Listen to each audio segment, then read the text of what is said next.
back into the final segment of today's show here on the GSMC Dead Ball Sports Podcast. And for our final segment, we go across the pond, talking a little bit of footy here and looking ahead to the summer transfer window. I know that the January transfer window has just closed, but it's never too early to start thinking about what teams are going to need come the summertime, because that's when all the cup competitions are over. That's when you finally get to really assess your club, even financially as well. Some of these clubs may not even be willing to make big money moves in terms of signing the players they need because of certain restrictions. But still, if you're a top club, you always have to be thinking the summer transfer deadline, because that's when the most stuff happens.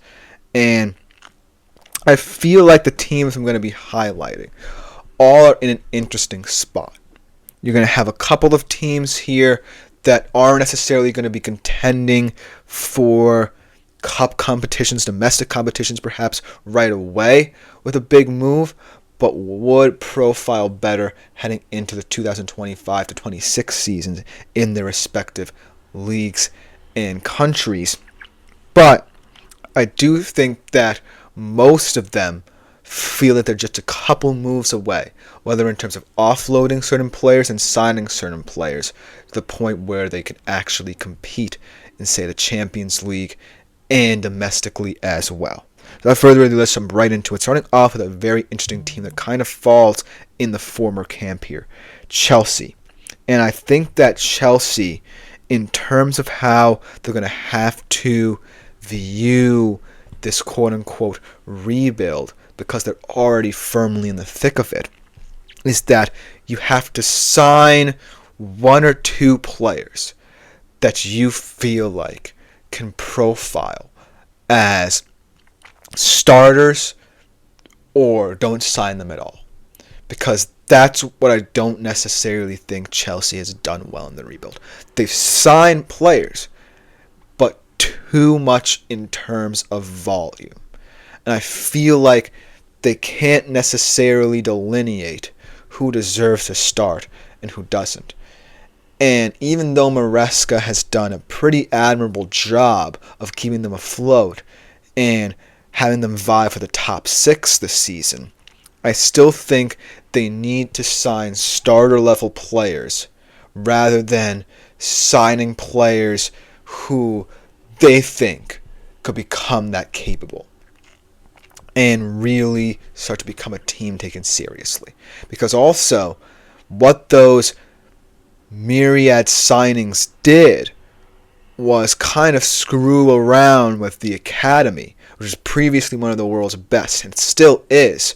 But now you have so many senior players that you really don't necessarily get to see much of who's coming through in the academy if you're a Chelsea fan.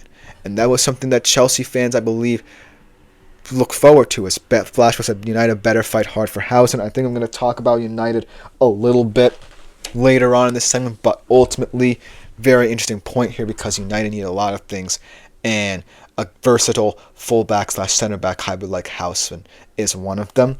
But getting back to Chelsea here, I feel like even though this area of need might come as a shock to a lot of people, they might have to sign a top striker. As much as I love Jackson, as much as I think that he's improved a lot of his game, especially his finishing this season, they just need someone who profiles as a starter, a clinical finisher who can get the job done, not just domestically, but in the cup competitions as well. Guys with experience like Benjamin Sesko of RB Leipzig, Alexander Isak, who's been proven to be very clinical domestically as well with Newcastle. That kind of profile to get them back to that championship pedigree, and also start to invest in the youngsters again. Because as much as I think that depth could be important in the Premier League, and especially if Chelsea is not necessarily in the Champions League and they're playing the Europa or Europa Conference League next season, that's where depth matters, because even though Europa and Europa Conference League is meaningless, you might want to see what you have in your youth. So that's when you'll also do that. As Splash says, Chelsea will vie for Housen too. Very good player out there on the market for a lot of teams looking for defensive help. But I do think that Chelsea, what they lack is that guy who's the target man up front. Because Jackson is someone who I really like, but I don't necessarily think he fits the image of a Chelsea striker if you look at years past. So that's why I want to see them be proactive in this transfer window and vie for a top striker. I am going to touch a little bit on United because I have a couple of other teams around the continent, but United are an interesting case here because Howson, while I like the fit for them, and he's certainly a very physical center back, they already had invested a lot in terms of bringing in Dorgu, who is this really young and proven guy. I liked what I saw out of him in his first game against Spurs on the road, very calm and composed, but I feel like if you bring in players, especially defensively, who you feel fit Ruben Amorim's system, and you're United and you are where you are right now, I don't necessarily think that in the summertime, one sign is going to change anything. In fact, I think that standing pat with a guy like Dorgu in your defense and trying to build around him, especially because you bought him for a specific system, is a little bit more tenable than going out for Howson and trying to add his style of play to your squad. For United, it's all about setting a template for what Amorim wants in the summer and seeing if you can do it in-house, and if not, then trying to add to it. Because right now, I don't necessarily think that United are at the place where they can continuously stockpile players and throw them out there and try to have them fit in Amorim's system, which, because of the way he supplanted Ten Hag, is struggling to take hold for them. So I don't necessarily think that it would be wise to completely be proactive in the summer transfer window, even though a lot of United fans will be clamoring for help, especially defensively there.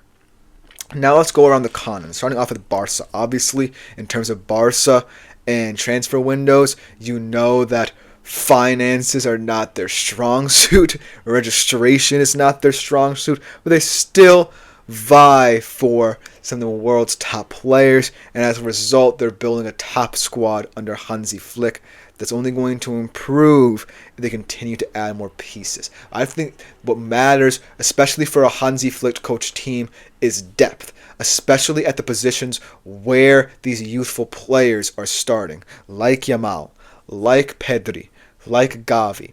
And I know a lot of Barca fans are disappointed defensively, especially in goal as well. I feel like you need more depth in the winger and attacking midfield positions because Pedri and Gavi have proven that they're injury prone, and Yamal, as far as talented as he is at that young age, I think that Hansi Flick's systems can take a lot out of him over the years. So you're going to need to prepare proactively for those times where you can't just continuously run out Yamal, Pedri, and Gavi. And you still have a couple older players in your squad like Gundogan and Robert Lewandowski as well, playing this physical brand of Hansi Flick football. So you're going to want to start looking at the market for attacking players, even though defense is a weakness for them as well. I think that for Barca, they are already far ahead of what they expected in the Hansi Flick regime, so chances are the sky's the limit for them, but I would like to see a couple more players be brought into the rotation because as a Bayern Munich fan, I know what Hansi Flick demands out of his players, and you're going to need a lot of depth to pull it off. And that's what I think Barca is slowly starting to discover.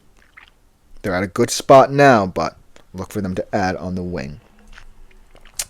And then let's talk about the aforementioned Bayern Munich, because they're in a situation where they're a club very different from a lot of European clubs, as my man Eric Rodriguez of the GSMC Sports Network doing great things on the Wrestling Network shouts me out for knowing my footy. Bayern Munich is a team that not necessarily is going to always swing for the fences in terms of making big moves on the market. They're a team that bides its time, sells its players. That's how they generate the money to buy big signings. And there's been rumors over the next coming years of Bayern swinging for the fences, getting a couple players to add to this young core, but it's going to come with them offloading a lot of people's favorite players. And as a Bayern Munich fan, it's going to be sad to see a lot of them go, but I think it's necessary. And it's the Bayern way, really. If you want to swing for players like Wirtz to pair with Musiala over the next couple of years, you're going to have to generate money. And because Bayern's in the Bundesliga, where it's not necessarily too much about the board, it's kind of more about the fans, I feel like that kind of mentality in the transfer market could work in their favor. But talking about guys like Sané, Gnabry, Coman, Goretzka, those are all players who, yes, have had prolific Bayern careers, but are starting to reach the end of their ropes. So I don't necessarily know how much you're going to be willing to buy into them, especially if you want to get wingers as well, because Olise was a fantastic investment, paying off, especially in the Champions League as well. But I don't know if you want to build in that area as well as bring in Wirtz, is going to cost you upwards of 100 million euros. So it's going to be interesting to see, but let me know what you think, because that will just about do it for the GSMC Dead Ball Sports podcast for today. I've been your host, Christopher Shepard. Thank you all for tuning in. Thank you all for your lovely comments. Continue making yourselves availed of the many ways you can contribute to the show, whether it be through your comments, whether it be through tips or donations. We love hearing from you. And then, as always, like, follow, and subscribe to the shows and the networks around the network as well, to better keep up to date with all our content, not just my show, as my man Eric Rodriguez reminded me, doing great things with the wrestling podcast for the GSMC Sports Network. But other than that, back tomorrow, same time as always, 3:30 p.m. Eastern Standard Time. I'm out for today. See y'all tomorrow.